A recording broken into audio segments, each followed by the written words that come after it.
Halo YouTuber semuanya, jumpa lagi dengan saya di Benyu Channel. Video saya kali ini saya akan menjelaskan sedikit tentang dan cara bagaimana ngevlog itu. Jangan kemana-mana.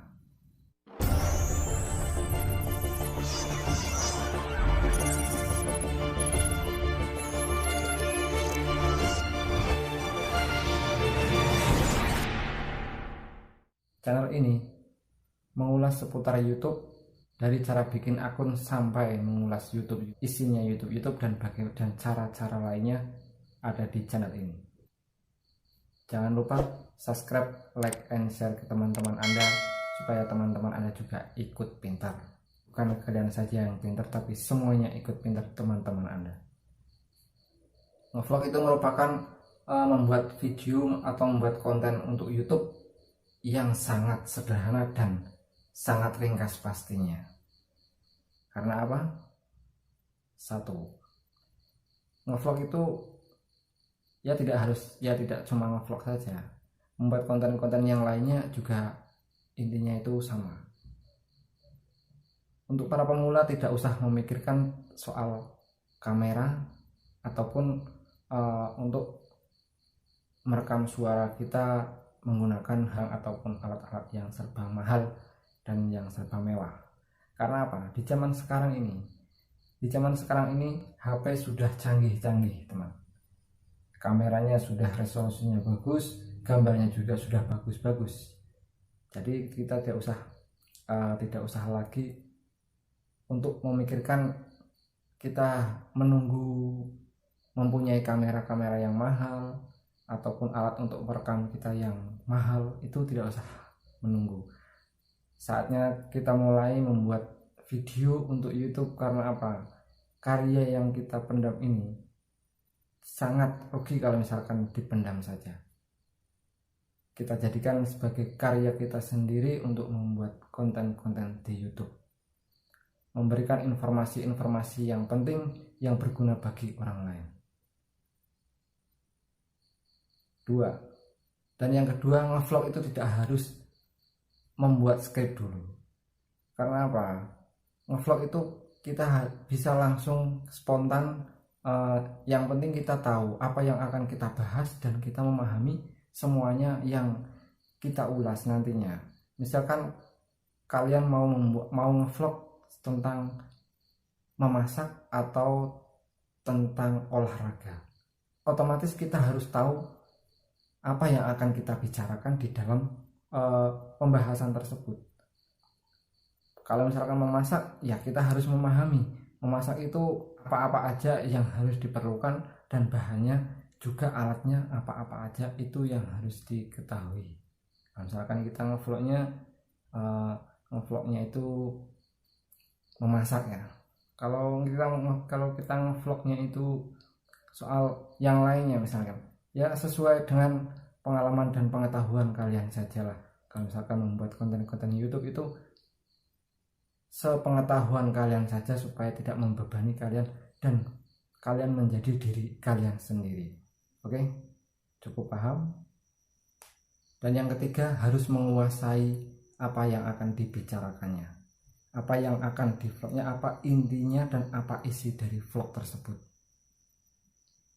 Itu sambungan nomor 2. Dan itu nomor 3, itu juga penting. Karena kalau tidak menguasai apa yang akan dibahas, apa yang akan dibicarakan, itu nantinya tidak akan berlanjut dengan membuat video-video kelanjutannya itu tidak ada. Karena apa? Karena kita tidak menguasai dan kita tidak paham dengan apa yang kita bicarakan.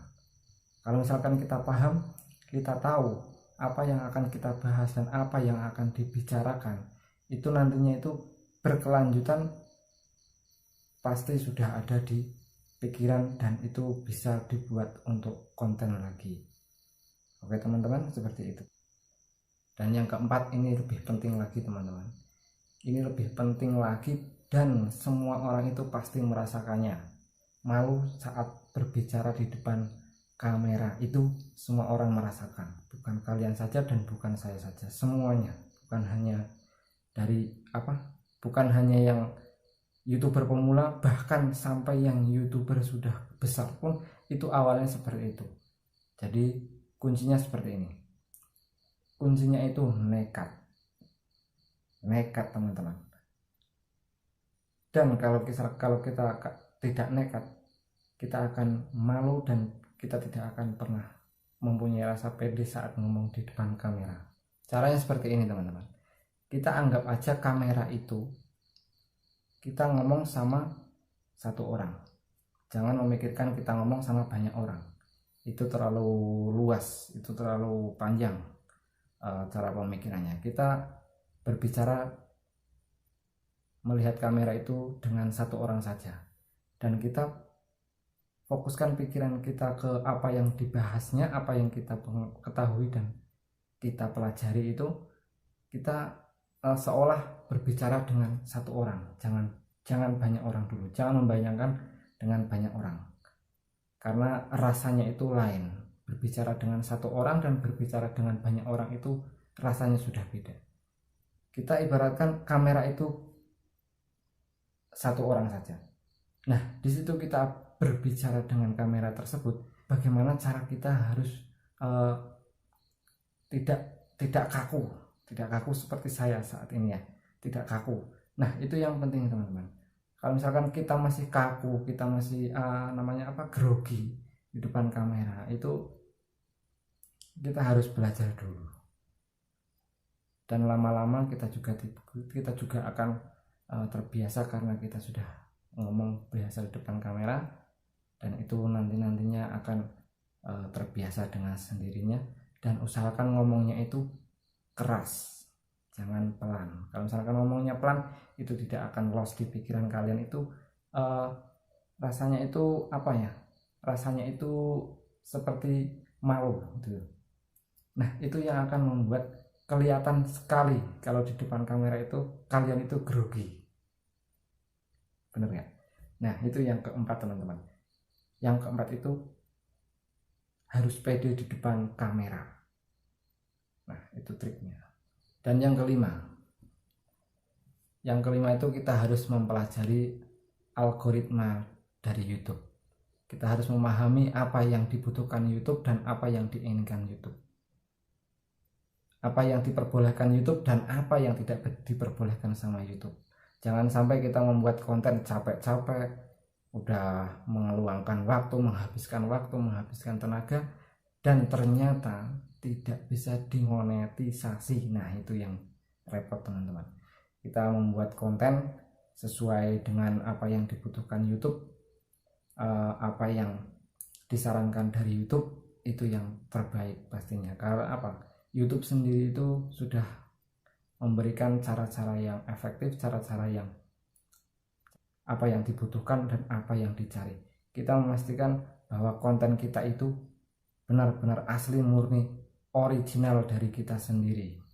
Jangan sampai kita membuat konten itu mengambil dari video orang lain ataupun mencuplik video-video dari YouTuber lain.